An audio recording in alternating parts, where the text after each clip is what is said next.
વડોદરા પણ ફેરવાયું અગનભટ્ટીમાં। વડોદરામાં ગરમીનો પારો પહોંચ્યો 44 ડિગ્રીને પાર।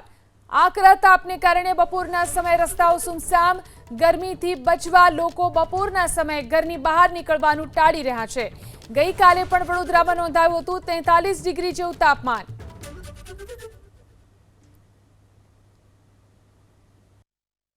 વડોદરામાં તાપમાન 43 ડિગ્રી ટેમ્પરેચર છે અને અહીંયા સામે જોઈ શકો છો કે જે અત્યારે આપણે અકોટા દાંડિયા બજાર 4 રસ્તા ખાતે ઊભા છીએ અને અહીંયા જે ટ્રાફિક સિગ્નલ 120 સેકન્ડ એટલે કે 2 મિનિટ બતાવી રહ્યું છે। હવે 2 મિનિટ જે વાહન ચાલકો ખાસ કરીને દ્વિચક્રી વાહન ચાલકોને ઊભું રહેવાનો જે સમય આવે છે તેની અંદર તેમની સમસ્યા જોવા મળી રહી છે।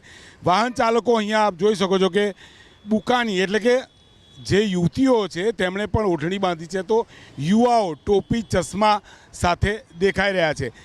4 રસ્તા પર અત્યારે આપણે છીએ। સામેથી આવતા વાહનો કે પછી અહીંયા જે અકોટા તરફથી આવતા વાહન ચાલકોને અહીંયા તમે જોઈ શકો છો તમામ સુરક્ષા। બેન પાણી પી રહ્યા છે, પાણી પીવું જ પડશે કેમ કે ગરમી એટલી છે।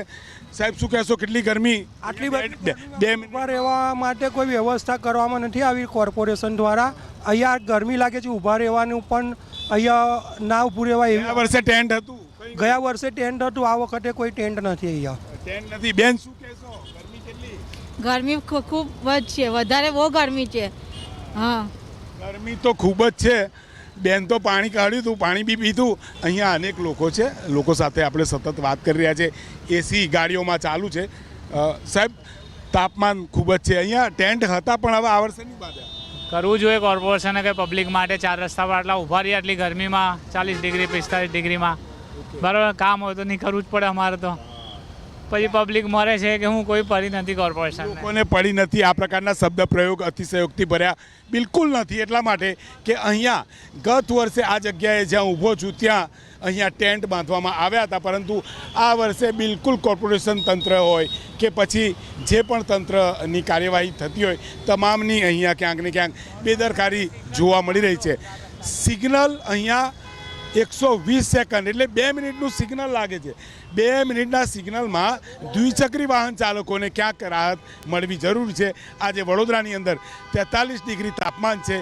ગઈકાલની વાત કરીએ તો ગઈકાલે તાપમાન 44 ડિગ્રી હતું જે ક્યાંક આજે 1 ડિગ્રી ઘટ્યું છે છતાં પણ ગરમીનો પ્રકોપ વડોદરાની અંદર યથાવત જોવા મળી રહ્યો છે।